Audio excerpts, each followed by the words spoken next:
प्यारे बच्चों, welcome back to my YouTube channel Shiksha Saksham smart school. तो प्यारे बच्चों, पिछली क्लास में हम लोगों ने पढ़ा था कि कैसे भ्रूणपोष एवं भ्रूण का निर्माण हो रहा है।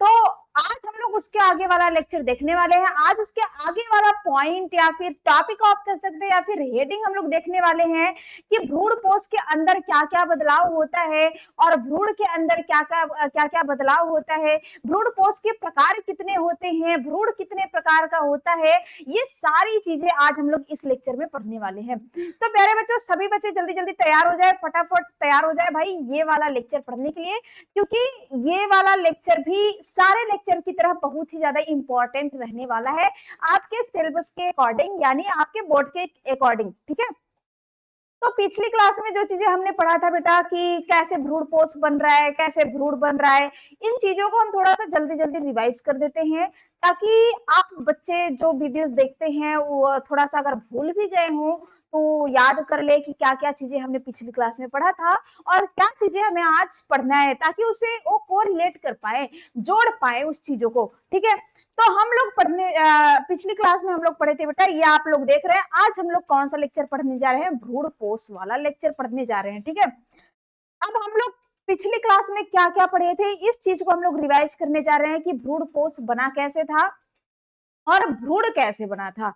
क्योंकि भाई अभी हम लोग निषेचन पूर्व घटनाएं पढ़ रहे हैं कि निषेचन कैसे होगा, फर्टिलाइजेशन कैसे होगा, कैसे भ्रूणपोष बनेगा, कैसे भ्रूण बनेगा। तो ये सारी चीजें पढ़ने के बाद हम लोग पढ़ेंगे निषेचन के बाद कौन सी घटनाएं होंगी, यानी जिसको आपके एनसीईआरटी में लिखा गया कि निषेचन पश्च घटनाएं, यानी निषेचन के बाद, फर्टिलाइजेशन के बाद कौन कौन सी घटनाएं होगी, इन चीजों को हम लोग पढ़ेंगे। ठीक है, तो फिर से यहाँ पर हम लोग छोटा सा एक रिवीजन कर लेते हैं। एक छोटा सा रिवीजन यहाँ पर हम लोगों का हो जाएगा ताकि जो भूले बिसर गए, भूले बिसरे हैं आप लोग बच्चे, याद आ जाए आप लोगों को। ठीक है, ये हमारा क्या हो गया? विजांड हो गया। हमारा क्या हो गया भाई? विजांड हो गया। इसी में हमने यहाँ पर भ्रूणकोष बनाया था ना, यहाँ पर हमने ऐसे बनाया था भ्रूणकोष। अब हमने इसमें देखा था बेटा कि 3 ऊपर ऐसे कोशिकाएं थी जिसको हमने कहा था प्रतिभा शांत कोशिकाएं। प्रतिभा शांत कोशिकाएं। फिर उसके बाद हमने यहाँ बीच में 2 कोशिका देखा था बेटा जिसको हमने ध्रुवी कोशिका कहा था। ध्रुवी कोशिका या फिर ध्रुवी केंद्रक भी आप कह सकते हैं, ध्रुवी केंद्रक या फिर ध्रुवीय कोशिका। बात समझ में आई ना? तो इसको हम लोगों ने यहाँ पर देखा था। फिर यहाँ पर हम लोगों ने ऐसे संरचना बनाई थी। यहाँ पर भाई देखो, ध्यान से देखना, यहाँ पर तो ऐसे है, ऐसे संरचना, लेकिन अभी यहाँ पर हम केवल एक संरचना बनाएंगे। ये अंड कोशिका जो आपने बोला था, अंड कोशिका, केवल इसको हम लोग बनाएंगे। किसको? केवल इसको देखेंगे ताकि आप लोगों का फिगर जो है वो काफी अच्छा दिखे, काफी शानदार दिखे। ठीक है, तो अभी इसको हम लोग क्या कर देते हैं? हटा देते हैं। चलिए, तो यहाँ पर केवल हम एक अंड कोशिका बना रहे हैं बेटा, ऐसे एक अंड कोशिका बना रहे हैं। ठीक है, अब हमने देखा था, अब हम लोगों ने यहां से ऐसे देख लिया था कि ऐसे ऐसे ऐसे भाई, ऐसे परागनलिका इधर से आती है, परागनलिका इधर से आती है और परागनलिका बीजांड द्वार से प्रवेश करती है और परागनलिका अपने साथ क्या ली रहती है? 2 नर युग्मक ली रहती है। परागनलिका अपने साथ बेटा क्या ली रहती है? 2 नर युग्मक ली रहती है, यानी परागनलिका अपने साथ 2 नर युग्मकों को लेकर के आती है। अब हम ये आपको नहीं बताएंगे कि 2 नर युग्मक कैसे आए, कहां से आए, क्योंकि नर युग्मक को आपने पहले ही देख रखा है। नर युग्मक को आपने पहले ही देख रखा है कि नर युग्मक कैसे बना है, परागकण के अंदर 2 नर युग्मक कैसे आए हैं, ये आपने पहले ही डिटेल में पढ़ चुका है। ठीक है, अब हम लोग यहाँ देख रहे हैं बेटा, यहाँ पर हम लोग देख रहे हैं कि ये 2 नर युग्मक जब यहाँ पर आए हैं तो एक नर युग्मक बेटा क्या करेगा? एक नर युग्मक कोशिका के साथ निषेचन करेगा, फर्टिलाइजेशन करेगा, और दूसरा नर युग्मक जो है वह ध्रुवीय कोशिका के साथ फर्टिलाइजेशन करेगा। यानी जब इसके साथ जो फर्टिलाइजेशन करेगा बेटा, अभी तो ये कोशिकाएं सब अगुणित थी, ये सब कोशिकाएं क्या थी? अगुणित थी, यन एन थी, लेकिन जैसे ही एक नर युग्मक बेटा, क्योंकि नर युग्मक भी अगुणित है, यन है, और मादा युग्मक भी यन है, अगुणित है, जैसे ही ये दोनों कोशिकाएं आपस में मिलेंगी, फर्टिलाइजेशन होगा, ये क्या हो जाएंगी, 2n में परिवर्तित हो जाएंगी, द्विगुणित कोशिका में परिवर्तित हो जाएंगी, और यहाँ पर क्या बन जाएगा बेटा, युग्मनज बन जाएगा। क्या बन जाएगा गुल्लू गुल्लू मेरे, युग्मनज बन जाएगा बेटा। और यहाँ पर अब एक नर युग्मक बचा भाई, एक कह रहा है कि तुम तो अपनी शादी कर लिए पर मेरी शादी ना करवाओगी क्या, तो ये बेचारा क्या कर लेता है, ये बेचारा जाता है ध्रुवी कोशिका के साथ, ध्रुवी केंद्रक के साथ शादी विवाह कर लेता है। जब ये इसके साथ फर्टिलाइजेशन करेगा बेटा, जब ये इसके साथ फर्टिलाइजेशन करेगा तो यहाँ पर 3 कोशिकाएं बन जाती हैं, यानी पहले तो ये एक यन थी, 2 यन थी, अब एक यन और आ गई है, यानी नर युग्मक अब ये 3 यन बन जाएंगी। इनको हम लोग क्या कह देते हैं ना, क्योंकि ये भी तो फर्टिलाइजेशन, अब 2 मादा युग्मक और एक नर युग्मक मिल रहे बेटा, तो वह भी तो निषेचन ही कहलाएगा। जैसे यहाँ पर एक नर युग्मक एक मादा युग्मक मिल रहे थे, तो इसको हम लोगों ने निषेचन बोला है। ठीक उसी प्रकार जब यहाँ पर 2 मादा युग्मक और एक नर युग्मक मिल रहा है, यहाँ पर भी तो फर्टिलाइजेशन होगा। तब बेटा यहाँ पर कितनी कोशिकाएं बनी, कितने 3n कोशिकाएं हो गई, 3n, यानी यहाँ पर जो संलयन होगा, यहाँ पर जो फर्टिलाइजेशन होगा, इसका नाम हो जाएगा बेटा प्राथमिक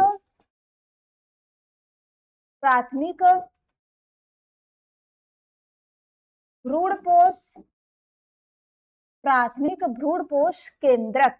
और यह कैसा होगा बेटा, 3n होगा, त्रिगुणित होगा, इसको हम लोग त्रिगुणित कहते हैं, त्रिगुणित, क्योंकि 3 कोशिकाएं है तो 3 अगुणित कोशिका, ये आपको ध्यान में रखना है। तो यह कैसी होगी, त्रिगुणित होगी।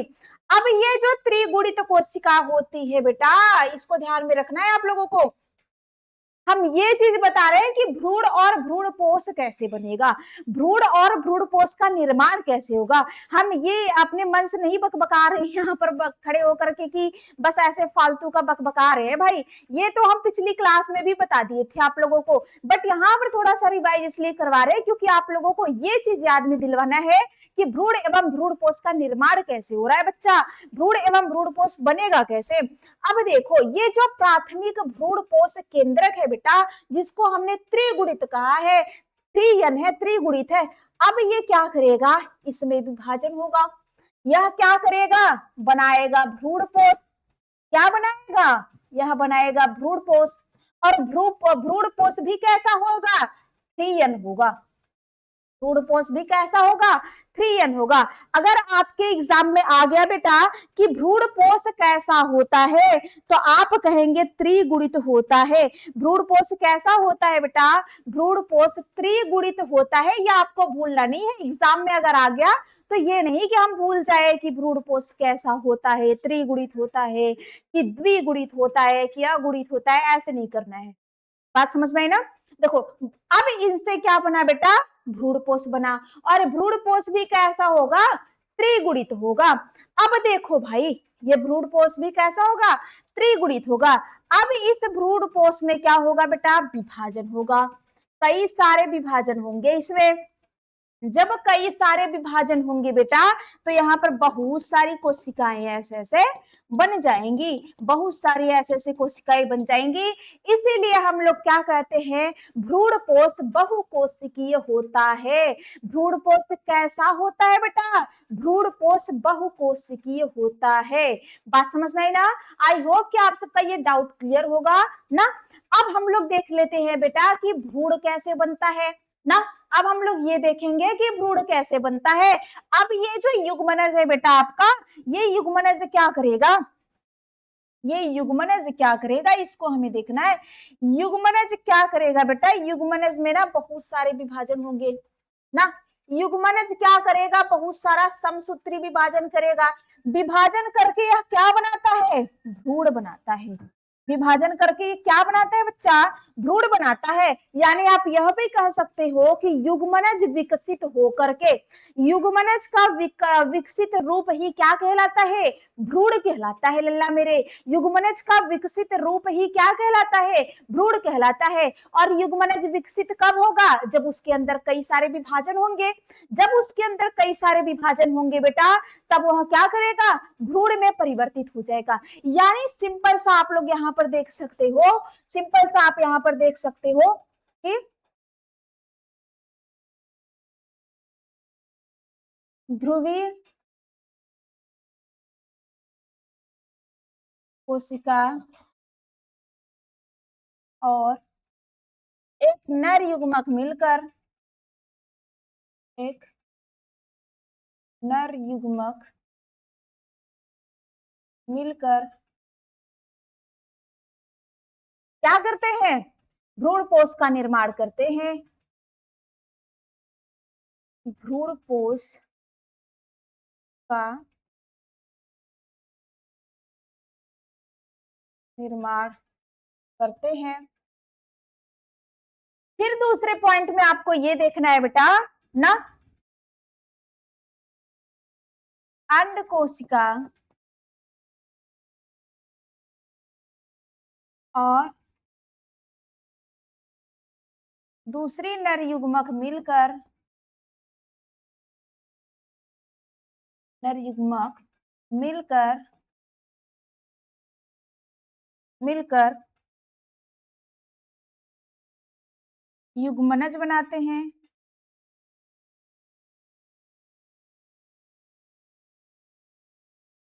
बनाते हैं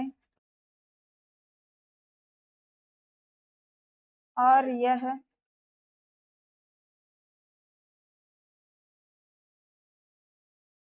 ठीक है, और यह विकसित होकर,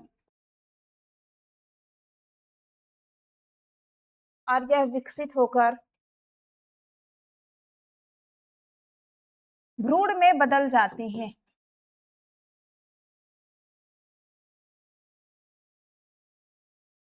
बात समझ में आई ना। यानी आप यह कह सकते हो बेटा कि जो दो ध्रुवी कोशिका और एक नर युग्मक मिलकर के भ्रूणपोष बनाते हैं, और एक अंड कोशिका ना, और एक अंड कोशिका और एक नर युग्मक मिलकर के क्या बनाते हैं, भ्रूण बनाते हैं। इसका शॉर्ट फॉर्म आप यहाँ पर लिख सकते हो लल्ला मेरे, शॉर्ट फॉर्म आप लिख सकते हो ना, ध्रुवी ध्रुव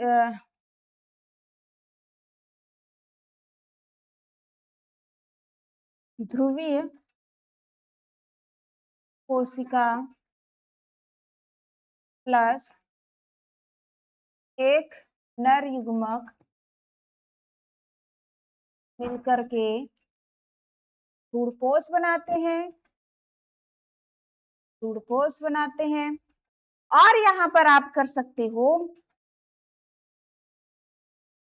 अंड कोशिका,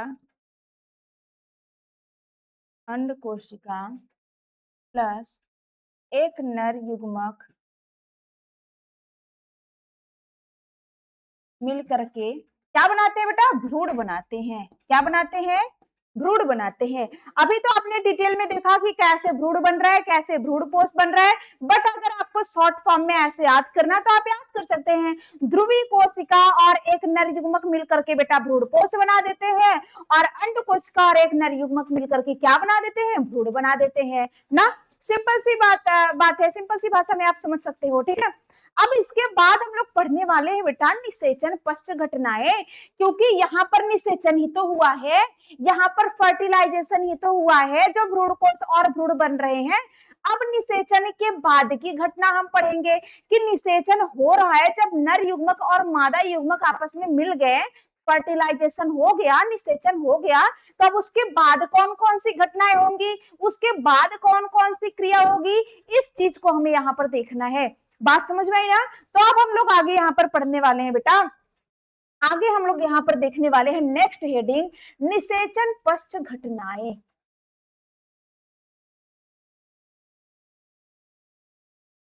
निषेचन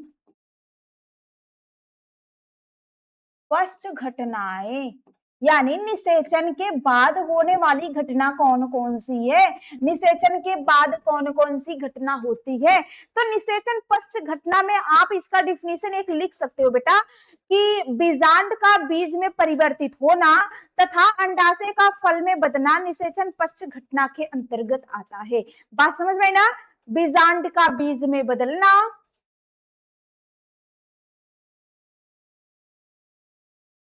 बीजांड का बीज में बदलना, अभी हम इसको डिटेल से देखेंगे। बीजांड का बीज में बदलना तथा अंडाशय का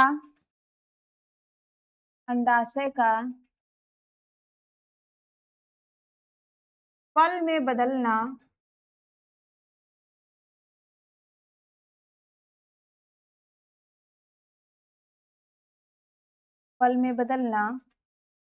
निषेचन पश्च घटना कहलाती है। निषेचन पश्च घटना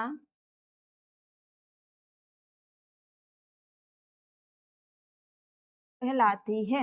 बात समझ में ना, आपने ये देख लिया कि कैसे कैसे एक नर युग्मक दूसरे मादा युग्मक से मिला, कैसे दूसरा नर युग्मक ध्रुवीय कोशिका से मिल करके फर्टिलाइजेशन किया और फर्टिलाइजेशन करने के बाद उन्होंने कैसे भ्रूणपोष एवं भ्रूण बना दिया। तो अभी तो हमें भ्रूणपोष एवं भ्रूण के बारे में डिटेल से जानने से पहले हमें तो पहले ये देखना होगा ना बेटा इस हेडिंग को कि निषेचन के पश्च घटना में क्या हम लिखेंगे, निषेचन पश्च घटना कहते किसे हैं। अब निषेचन पश्च घटना में हमें यह पढ़ना है कि भ्रूणपोष कैसे बना, भ्रूण कैसे बना, ये चीज हमें जाननी है। बात समझ में आई ना। तो नेक्स्ट हेडिंग हमारी आ जाती है बेटा, नेक्स्ट हेडिंग हमारा है, नेक्स्ट हमारा है भ्रूणपोष। सबसे पहले हम लोग भ्रूणपोष को पढ़ेंगे, सबसे पहले हम लोग भ्रूणपोष को पढ़ेंगे क्योंकि पहले भ्रूणपोष है और उसके बाद हम लोग भ्रूण को पढ़ेंगे। सॉरी, बात समझ में आई ना। सबसे पहले हम लोग भ्रूणपोष को पढ़ेंगे, इसके बाद भ्रूण को पढ़ेंगे। तो भ्रूणपोष है बेटा, भ्रूणपोष बीज के अंदर पाया जाने वाला एक पोषक ऊतक है। भ्रूणपोष कहाँ पाया जा रहा है, बीज के अंदर। बात समझ में आई ना। जैसे आप ये समझो, ये बीज हो गया, बीज के अंदर क्या पाया जा रहा है, भ्रूणपोष। भ्रूणपोष के अंदर क्या पाया जाएगा, भ्रूण पाया जाएगा। बात समझ में आई ना। सबसे पहले क्या पाया जा रहा है, बीज पाया जा रहा है, उसके बाद क्या पाया जा रहा है, भ्रूणपोष पाया जा रहा है, भ्रूणपोष पाया जा रहा है। उसके बाद सबसे अंदर क्या पाया जा रहा है बेटा, भ्रूण पाया जा रहा है। कंफ्यूजन नहीं होना चाहिए आपको, बार बार हम इसी बात को कहते हैं बेटा, कंफ्यूज नहीं होना है। बायोलॉजी इतना इजी है ना, इतना इजी है कि अगर आप लोग इसको कहानी की तरह समझना चाहो ना तो बड़े बढ़िया तरीके से समझ सकते हो बेटा। देखो सबसे बड़ा कौन होगा, बीज होगा, उसके अंदर क्या पाया जाएगा, भ्रूणपोष पाया जाएगा, भ्रूणपोष के अंदर क्या पाया जाएगा, भ्रूण पाया जाएगा। बात समझ में ना। तो अभी हम लोग क्या समझ रहे थे, भ्रूणपोष, भ्रूणपोष क्या होता है इसको हम लोग देख रहे हैं। भ्रूणपोष बीज के अंदर, बीज के अंदर, ये बीज है, भ्रूणपोष बीज के अंदर पाया जाने वाला एक पोषक तत्व है, एक पोषक ऊतक है। बात समझ में ना। अब ये पोषक ऊतक क्या है, ये चीज अभी हम बताएंगे। पोषक ऊतक है जो विकसित हो रहे भ्रूण को, इस भ्रूण की बात हो रही है, जो विकसित हो रहे भ्रूण को क्या करता है, भोजन प्रदान करता है बेटा। क्या करता है, पोषक देता है, भोजन देता है, इसका यही काम ही होता है। अब आप सोचोगे मैम इसको याद कैसे करें, सोच तो रहे होंगे आप लोग ना, मैम इसको याद कैसे किया जाए, ये तो याद होने वाली चीजों में से नहीं है, मुझे तो याद ना हो ये है कुछ चीज, कैसे याद करूं।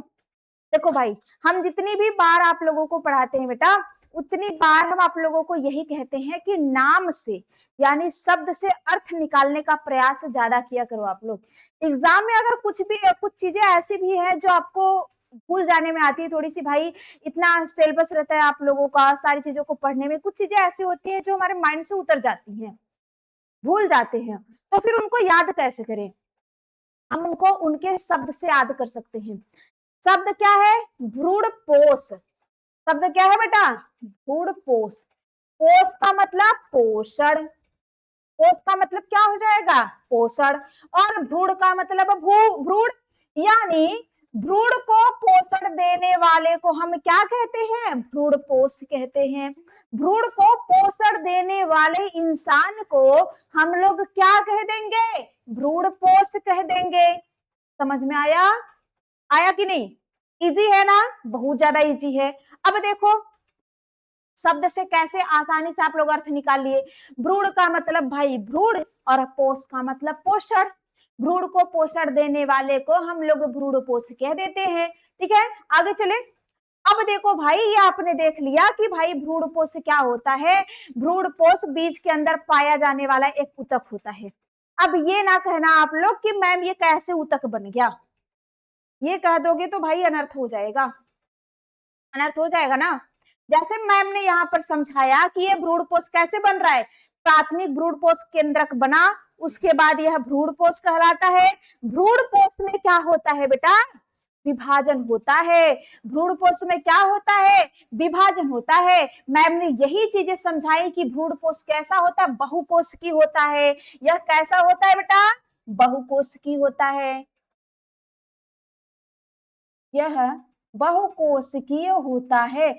अब आप एक चीज और बताओ, आप लोग इतने पढ़े लिखे हो भाई ना, आप लोग तो बहुत ज्यादा पढ़े लिखे बच्चे हो। आप लोग ये बताओ, कोशिकाओं के समूह को क्या कहते हैं, ऊतक कहते हैं। मैम कोशिकाओं के समूह को जब ऊतक कहते हैं बेटा, क्योंकि हमने यहाँ बताया कि भ्रूणपोष जो 3n रहेगा इसमें विभाजन होगा, विभाजन होकर के ये बहुत सारी कोशिकाओं का समूह बना लेगा, जिसको हम लोग क्या कहेंगे, बहुकोशिकीय। भ्रूणपोष कैसा होता है बेटा, बहुकोशिकीय होता है। अब ये जब बहुत सारी कोशिकाओं का समूह बना लिया, तभी तो इसको हम लोग कहेंगे कि यह एक पोषक ऊतक है।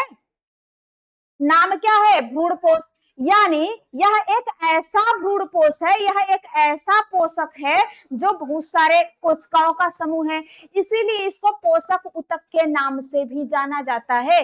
बात समझ में आई ना, यह एक ऐसा ऊतक है बेटा जो भ्रूण को पोषक देता है, जो भ्रूण को क्या देता है, पोषक देता है। ऐसा ऊतक जो भ्रूण को पोषक देता है उसको भ्रूणपोष के नाम से जाना जाता है। एग्जाम में अगर आ गया बेटा आपके कि भ्रूणपोष कैसा होता है, तो आप कह सकते हैं भ्रूणपोष बहुकोशिकीय होता है ना।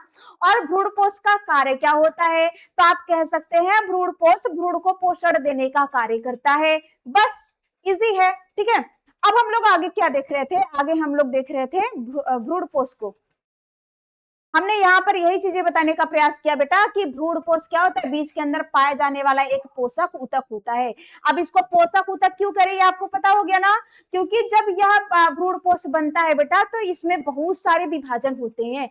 कई बार इसमें विभाजन होकर के बहुत सारी कोशिकाएं बन जाती हैं, और जब बहुत सारी कोशिकाओं का समूह हो जाता है तो उसको हम लोग क्या कह देते हैं, ऊतक कह देते हैं। अब भ्रूणपोष में विभाजन हो रहा है, इसलिए हम लोग उसको पोषक ऊतक कहते हैं। ठीक है, तो यह ऊतक क्या करता है, भ्रूण को पोषण देने का काम करता है। क्या करता है बेटा, भ्रूण को पोषण देने का काम करता है। अब हम लोग देखेंगे कि भ्रूणपोष कितने प्रकार का होता है। ठीक है, अब हम लोग देखेंगे बेटा कि भ्रूणपोष कितने प्रकार का होता है। तो भ्रूणपोष 3 प्रकार का होता है।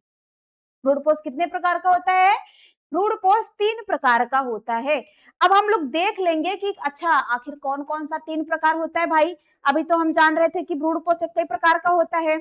ये देखो भाई, ये अपना आ गया है भ्रूणपोष का प्रकार। भ्रूणपोष कितने प्रकार का होगा, ये हम लोग यहाँ पर देख लेते हैं। भ्रूणपोष भाई कितने प्रकार का होता है, 3 प्रकार का होता है। भ्रूणपोष कितने प्रकार का होगा, 3 प्रकार का। एक होगा बेटा केंद्रकीय भ्रूणपोष, जिसको हम लोग मुक्त केंद्रकीय भ्रूणपोष के नाम से भी जानते हैं।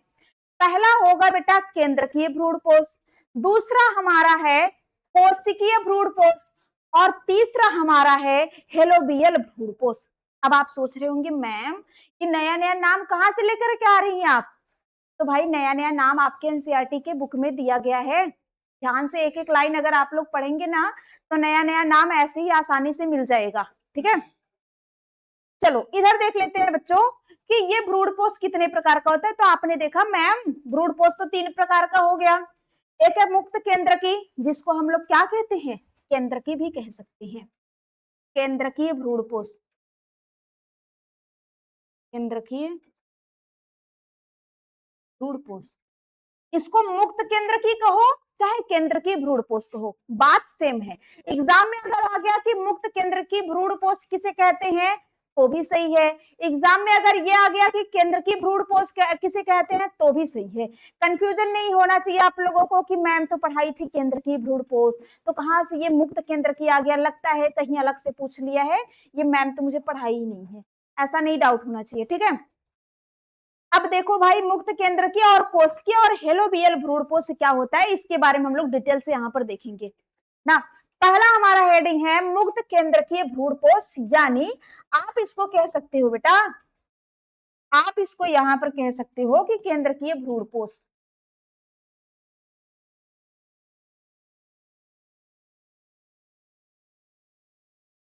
केंद्र की भ्रूणपोष, ये केंद्र की भ्रूणपोष से क्या होता है, पहले मेरी बात ध्यान से सुनना आप लोग, उसके बाद ये जो लिखा है उस पर ध्यान देना, ठीक है। सुनी हुई चीजें ज्यादा याद रहती हैं। ऐसा भ्रूणपोष जिसमें केंद्रक का विभाजन होता है, केवल केंद्रक का, ये चीज ध्यान में रखना है। ऐसा भ्रूणपोष बेटा जिसमें केवल केंद्रक का विभाजन होता है, कोशिका भित्ति का विभाजन नहीं होता है, उसको केंद्रकीय भ्रूणपोष के नाम से जाना जाता है।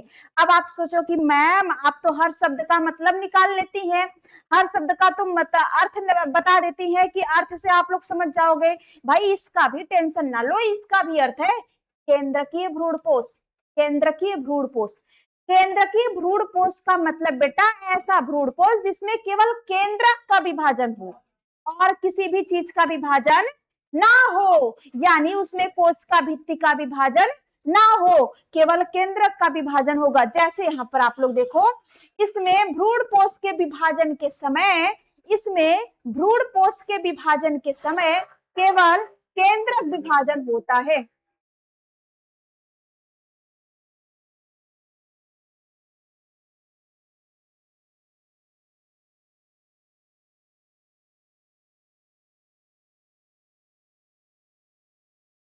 पास में इधर बगल में कुछ शोर होने लगा था बेटा, इसलिए हम रुक गए।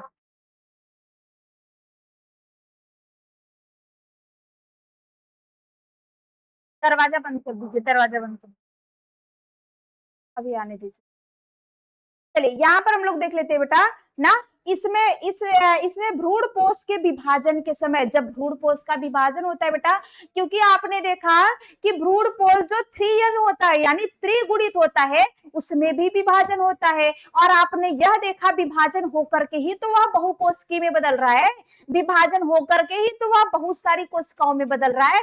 तो वह विभाजन, उसके विभाजन का प्रकार कैसा है, उसके विभाजन के प्रकार कितने हैं,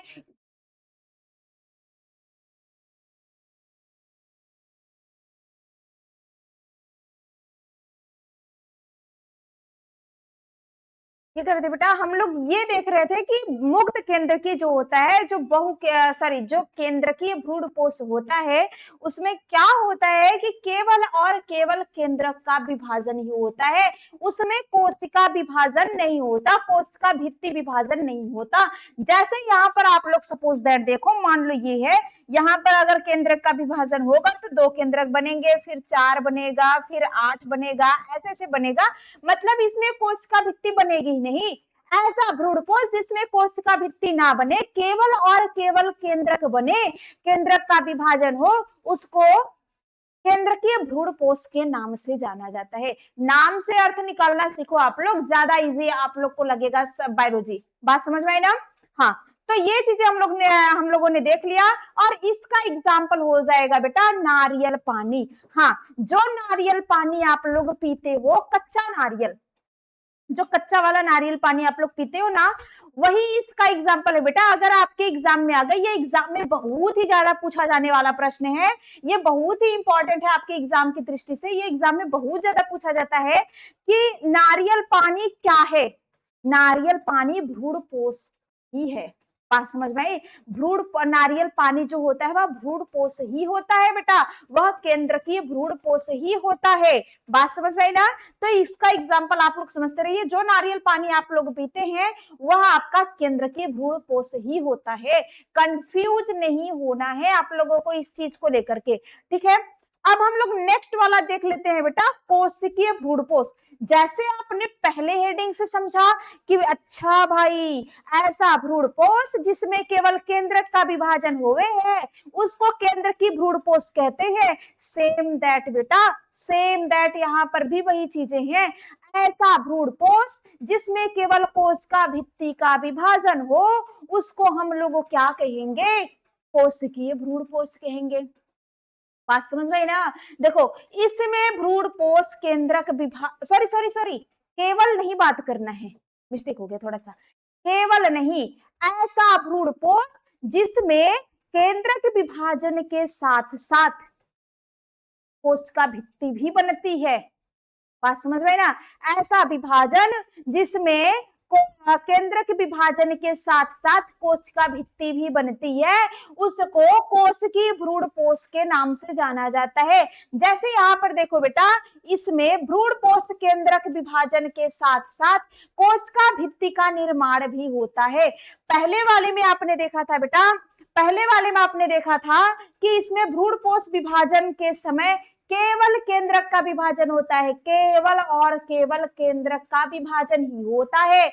इसमें कोश का भित्ति नहीं बनती है बच्चा मेरा, इसमें कोश का भित्ति नहीं बनती है। लेकिन यहाँ पर हम लोग देख रहे हैं कि इसमें केंद्रक विभाजन के साथ साथ ऐसा भ्रूणपोष जिसमें केंद्रक विभाजन के साथ साथ कोश का भित्ति का निर्माण होता है उसको हम लोग कोशिकीय भ्रूणपोष के नाम से जानते हैं। बात समझ में आई ना। ठीक है, समझ में आ गया मैम।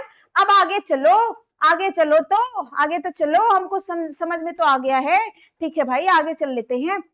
अब हम लोगों का लास्ट वाला है हेलोबियल भ्रूणपोष।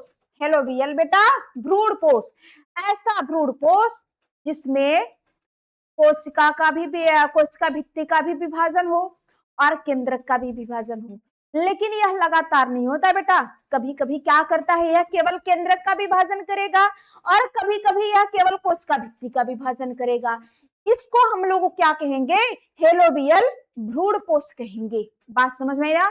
जैसे आप लोग यहाँ पर देखो, अच्छा इसका एग्जाम्पल आप लोगों ने नहीं देखा है, इसका एग्जाम्पल हो जाएगा बेटा बालसम, धतूरा, पिटूनियम भी होता है ना, बालसम, धतूरा। यहाँ पर आप एक चीज और देखते हैं, पिटूनियम,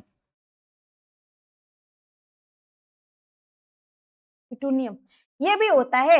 और यहाँ पर आप लोग देख लेते हैं बेटा, हम लोग नेक्स्ट वाला देख लेते हैं कि हेलोबियल भ्रूणपोष में कैसे विभाजन होता होगा। हेलोबियल जैसे आपने देखा कि केंद्र की भ्रूणपोष में केवल केंद्रक का विभाजन होगा, कोशिकीय भ्रूणपोष में केंद्रक और कोशिका दोनों का विभाजन होगा। लेकिन ये हेलोबियल जो भ्रूणपोष होता है बेटा, ये अलग ही लेवल का है। जैसे आप लोग इंस्टाग्राम पे, यूट्यूब पर बहुत सारे वीडियोस ऐसे देखते होंगे ना, ये अलग ही लेवल का बनता है, ये अलग ही लेवल की बनती है। वैसे भाई ये अलग ही लेवल का है। बात समझ में ना, अलग ही लेवल का भ्रूणपोष है। अब ये अलग लेवल का भ्रूणपोष देखो कैसा होता है। इसमें क्या होगा, पहले तो ये ऐसे रहेगा, इसमें क्या करेगा बेटा, जब यह विभाजन करेगा, जब यह प्रथम बार विभाजन करेगा ना, तो यह क्या करेगा, ऐसा बन जाएगा। एक भाग इसका बड़ा रहेगा, दूसरा छोटा रहेगा। यानी ये जो बड़ा बना है बेटा, छोटा बना, इसके बीच में ये दीवार जो है यह कोशिका भित्ति है। यह क्या है बेटा, कोशिका भित्ति है। कोशिका, सॉरी सॉरी सॉरी भाई, कोशिका भित्ति लिख जाओ। यह क्या है, कोशिका भित्ति है।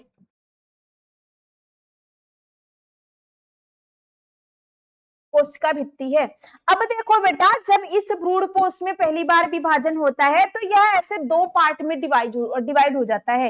ये जो पहला वाला पार्ट है बेटा, इसमें केंद्रक का विभाजन तो बड़ा ही तेजी से होता है, इसमें केंद्रक का विभाजन तो बड़ा ही तेजी से होता है। लेकिन इसके बाद इसमें जो विभाजन होता है, छोटे वाले पार्ट में जो केंद्रक का विभाजन होता है बेटा, वह बड़ा ही स्लो होता है, अलग ही तरीके से इसमें विभाजन होता है। बात समझ में आई ना। ये चीज आप लोगों को ध्यान में रखना है कि ये जो हेलोबियल भ्रूणपोष होता है बेटा, इसमें भी दोनों विभाजन होता है, केंद्रक का विभाजन, कोशिका भित्ति का विभाजन इसमें भी होता है। बात समझ में आई ना, इसमें भी होता है। लेकिन इसमें क्या होता है कि इसमें जब ये इसके जैसे ये पहली बार जब इसका विभाजन होता है बेटा, तब ये क्या करता है, दो भागों में यह बट जाता है। एक छोटा भाग बन जाता है, एक बड़ा भाग बन जाता है। इसके बाद इसमें केंद्रक का विभाजन होता रहेगा, केंद्रक का विभाजन होता रहेगा। जो बड़ा वाला पार्ट है बेटा, इसमें केंद्रक का विभाजन बड़े ही जल्दी जल्दी होता है। छोटे वाले पार्ट में केंद्रक का विभाजन थोड़ा सा स्लो होता है, अलग ही तरीके से होता है। बात समझ में आई ना। और इसमें आपने नहीं देखा, इसमें देख लो इसमें कैसे विभाजन होता है। इसमें देखो ऐसे है ना, दूसरी बार बनेगा तो ऐसे बनेगा, तीसरी बार बनेगा तो ऐसे बनेगा, चौथी बार बनेगा तो ऐसे बन जाएगा। बात समझ में ना। मतलब इसमें कोशिका और केंद्रक दोनों का विभाजन अच्छे तरीके से हो रहा है। कोशिका भित्तिका और केंद्रक का दोनों का विभाजन अच्छे से हो रहा है। देखो जितना कोशिका, जितना केंद्रक बन रहा है उतना कोशिका भित्ति भी बन रही है। बात समझ में ना। जितना केंद्रक बनेगा उतना कोशिका भित्ति भी बन रही है, यानी इसमें दोनों प्रक्रियाएं सेम चल रही है।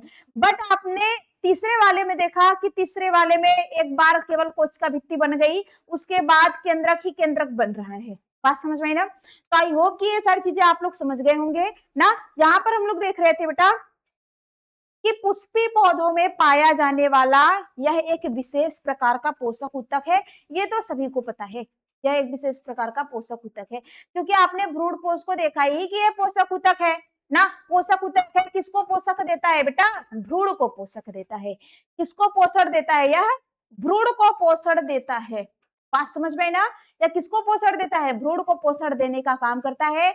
इसके एग्जाम्पल में हो जाएगा मूंगफली और मटर, ईटीसी। ठीक है, मूंगफली और मटर ईटीसी।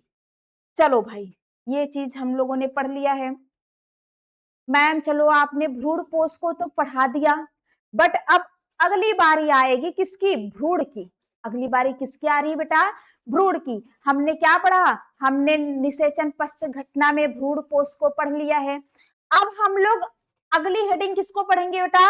अगली हेडिंग हम लोग भ्रूण को पढ़ेंगे कि भ्रूण कैसे बनता है, भ्रूण का निर्माण कैसे होता है। तो चलो भाई आगे आ जाते हैं हम लोग। भ्रूण कैसे बनता है, क्योंकि भ्रूण पोष तो आपने देख लिया।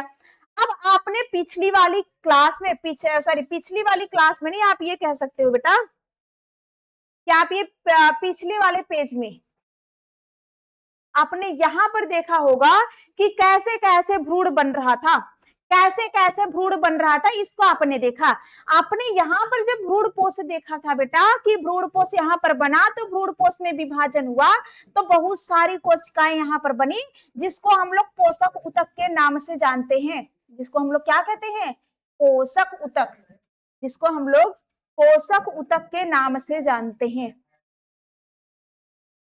पोषक ऊतक के नाम से जानते हैं। अब ये पोषक ऊतक क्या करता है? भ्रूण को पोषण देता है। अब हम लोग भ्रूण को थोड़ा सा एक बार रिवाइज करके देख ले कि भ्रूण कैसे बन रहा था। तो यहाँ पर बेटा जो अंड कोशिका थी, अंड कोशिका ने एक नर युग्मक के साथ फर्टिलाइजेशन किया। फर्टिलाइजेशन करके क्या बनाया? युग्मनज बनाया। युग्मनज फिर आगे चल करके विभाजित हुआ बेटा, विकसित हुआ, बड़ा हुआ, तो क्या बन गया? भ्रूण बन गया। क्या बन गया बच्चा मेरे? भ्रूण बन गया। यानी आप यह कह सकते हो कि युग्मनज का विकसित रूप ही, युग्मनज का विकसित रूप ही क्या कहलाता है बच्चा? भ्रूण कहलाता है। क्या कहलाता है?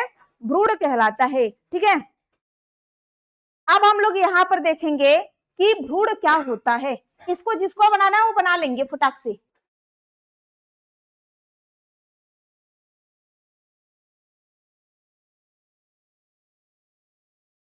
चलो यहां पर अब हम लोग देख लेते हैं नेक्स्ट हेडिंग। नेक्स्ट हेडिंग हम लोग देख लेते हैं भ्रूण।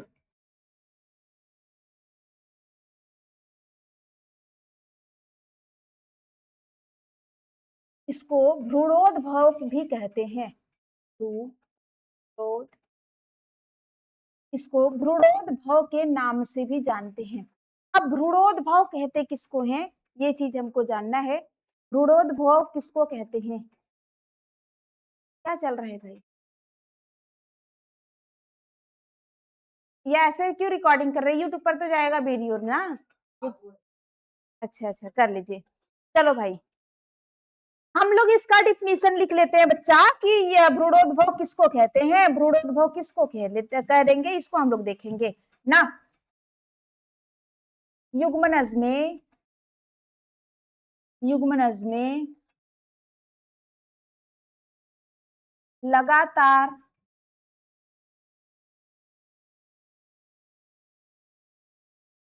विभाजन के पश्चात लगातार विभाजन के पश्चात लगातार विभाजन के पश्चात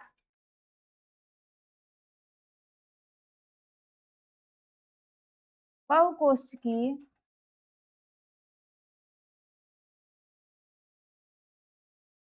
भ्रूण निर्माण की प्रक्रिया को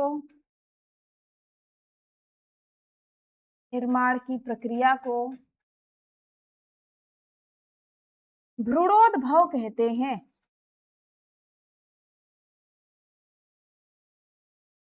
भ्रूणोद्भव, ये चीज आप लोगों को मिस नहीं करना है भाई, ये चीज आप लोगों को याद रहना चाहिए। भ्रूणोद्भव क्या होता है बेटा, यानी भ्रूण का जैसे जैसे विकास होता है, एक युग्मनज से भ्रूण बनने के बीच की जितनी भी घटनाएं रहती हैं उनको भ्रूणोद्भव के नाम से जाना जाता है। जैसे एक युग्मनज है, युग्मनज के बाद कैसे विभाजन हुआ, फिर उन विभाजन के बाद कैसे विभेदन हो रहा है, विभेदन हो करके कैसे एक भ्रूण बन रहा है, कैसे भ्रूण का निर्माण हो रहा है, उसको हम लोग भ्रूणोद्भव के नाम से जानते हैं। यहाँ पर आप लोग देख भी सकते हैं, युग्मनज में लगातार विभाजन के बाद, युग्मनज में जैसे आपने देखा था कि प्राथमिक भ्रूणपोष केंद्रक जो था उसमें क्या हुआ बेटा, जो भ्रूणपोष था उसमें विभाजन हुआ तो बहुत सारी कोशिकाएं बनी। वैसे ही बेटा यहाँ पर हम लोग देख रहे हैं कि युग्मनज में जब लगातार विभाजन होगा, विभाजन के बाद बहुकोशिकीय भ्रूण जो बनेगा उसी को हम लोग क्या कह देते हैं, भ्रूणोद्भव के नाम से जानते हैं। उसको हम लोग क्या कहते हैं बच्चा, भ्रूणोद्भव के नाम से जानते हैं। जैसे आप लोग यहाँ पर एक चीज देख लो, तब आप लोगों को थोड़ा सा डाउट हो सकता है क्लियर हो जाए। यहाँ पर हमने बताया था बेटा, यहाँ पर हमने ऐसे बताया कि ये जो युग्मनज होता है, ये जो 2n होता है युग्मनज, अब युग्मनज कैसे बनता है ये ना पूछना क्योंकि ये हमने बता रखा है।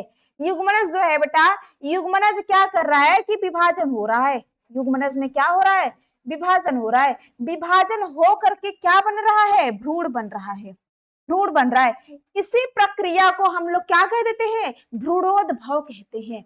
इसी प्रक्रिया को क्या कहते हैं बच्चा मेरे, भ्रूणोद्भव कहते हैं। यहाँ पर आप ऐसे थोड़ा सा ऐसे बना सकते हैं आप लोग यहाँ पर ना, जैसे पहले तो हम लोग लिखेंगे युग्मनज,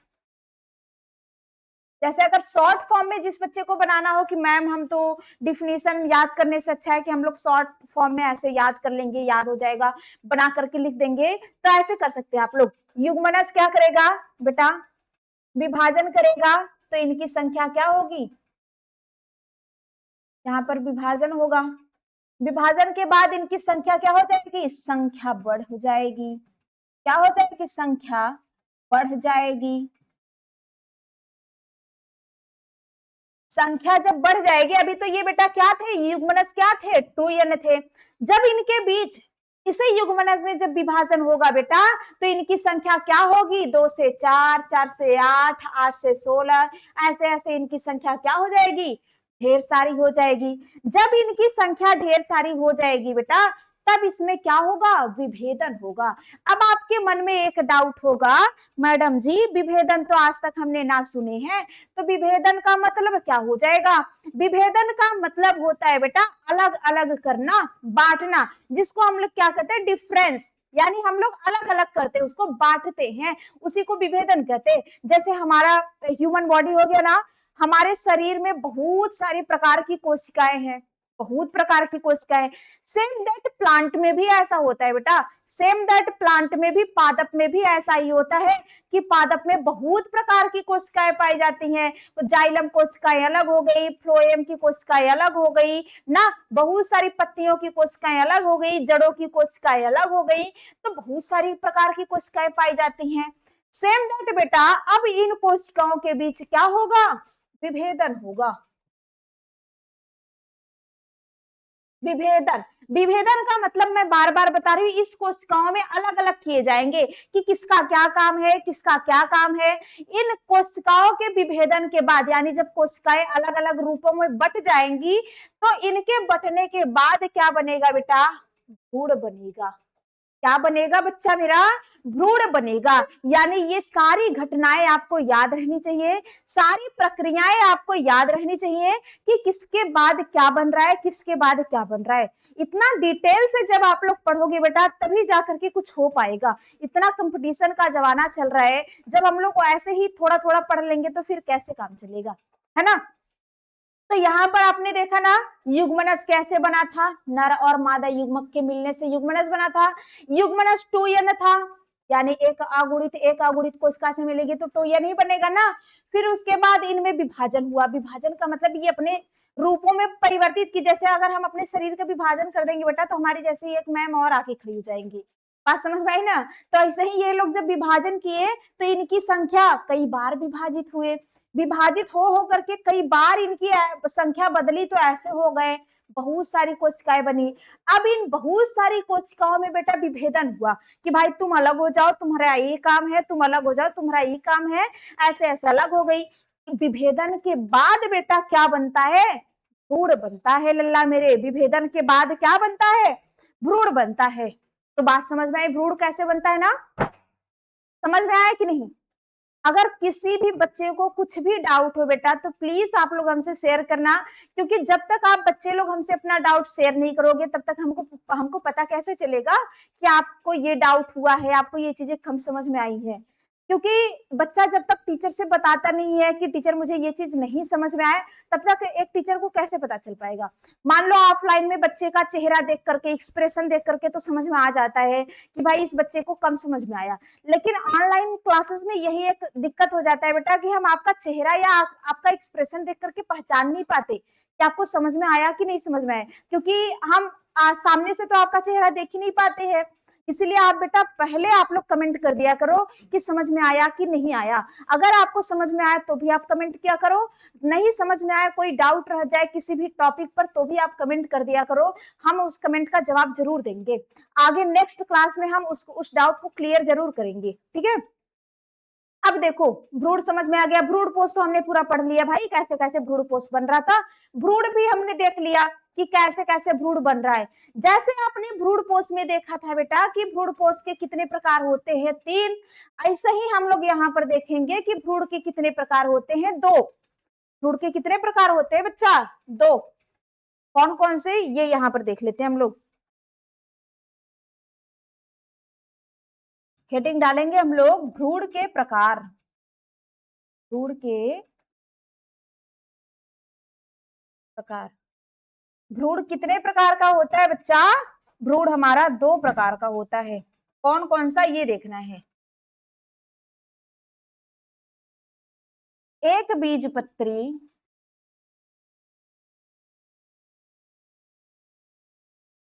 और द्विबीजपत्री।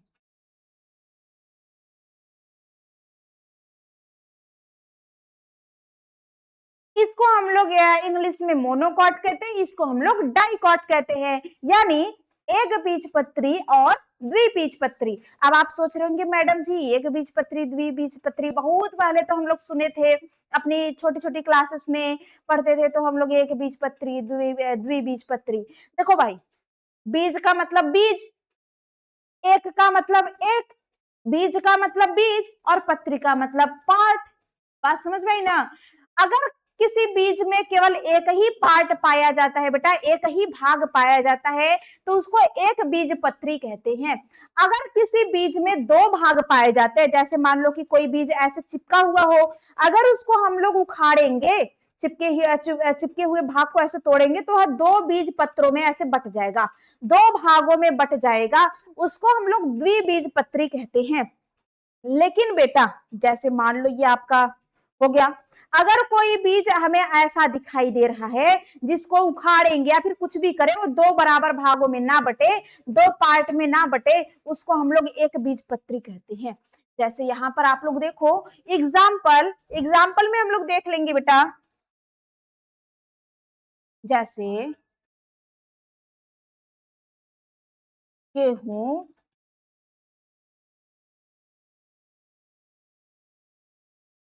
चावल, मक्का, etc। और यहाँ पर द्विबीजपत्री में हम लोग देख लेंगे बेटा, जैसे दालें, कई प्रकार की दालें होती हैं हमारे यहाँ, चना, मटर ना, चना, मटर, अरहर, उड़द, ईटीसी बहुत सारी दालें होती हैं भाई ना। दालें में मतलब आप समझ लेंगे जितनी भी प्रकार की दाल होती है बेटा, दालें होती हैं, वह द्विबीजपत्री होती हैं। उनके दो पार्ट होते हैं, दो भागों में वह बटी होती है। अगर उनको हम बीच से खोलेंगे तो वह दो भागों में ऐसे बट जाएंगी। उनको द्विबीजपत्री कहते हैं, यानी दो पार्ट उसमें होते हैं। बात समझ में? ऐसा बीज जिसमें दो पार्ट हो उसको द्विबीजपत्री कहते हैं, और ऐसा बीज जिसमें केवल एक ही भाग हो, जैसे केवल एक ही भाग हो, अब भाई इधर से तोड़ेंगे नहीं टूटेगा, इधर से तोड़ेंगे नहीं टूटेगा, बीज से भी नहीं हम कुछ कर सकते, तो इसको हम एक बीजपत्री कहते हैं। बात समझ में आई ना? जैसे गेहूं, चावल, मक्का, इसको हम लोग बीज से हम लोग तोड़ नहीं सकते, यानी बीच से हम लोग खोल नहीं सकते इसको। बात समझ में आई ना? लेकिन चना हो गया, मटर हो गया, चने का छिलका उतार के इसको हम लोग खोलेंगे तो दो बराबर भागों में यह बट जाता है। मटर को भी ऐसे होता है। बात समझ में आई ना? तो ये हमने यहाँ पर देख लिया बेटा कि भ्रूण कितने प्रकार का होता है। भ्रूण दो प्रकार का होता है, एक बीजपत्री और द्विबीजपत्री। ठीक है, आई होप कि आप सभी बच्चों को ये चीजें समझ में आई होंगी, अच्छी भी लगी होंगी। तो अब बेटा इसके बाद वाली कहानी जो है वो हम कल पढ़ाएंगे, क्योंकि वीडियोस बहुत ज्यादा लंबा हो जाएगा तो फिर मजा नहीं आएगा ना। वीडियोस बहुत ज्यादा लंबा हो जाएगा तो फिर मजा नहीं आएगा, तो इसीलिए क्या करेंगे, इसके आगे वाली कहानी बेटा कल पढ़ेंगे हम लोग ना। ताकि देखो बेटा, छोटा छोटा वीडियो जब रहता है ना तो हमें पढ़ने में अच्छा भी लगता है, हम लोग बोर नहीं होते हैं। लेकिन जब बड़ी बड़ी क्लासेस हो जाती है तो बच्चे बोर होने लगते हैं, इसलिए हम छोटा छोटा क्लास ही देने का प्रयास करते हैं अक्सर।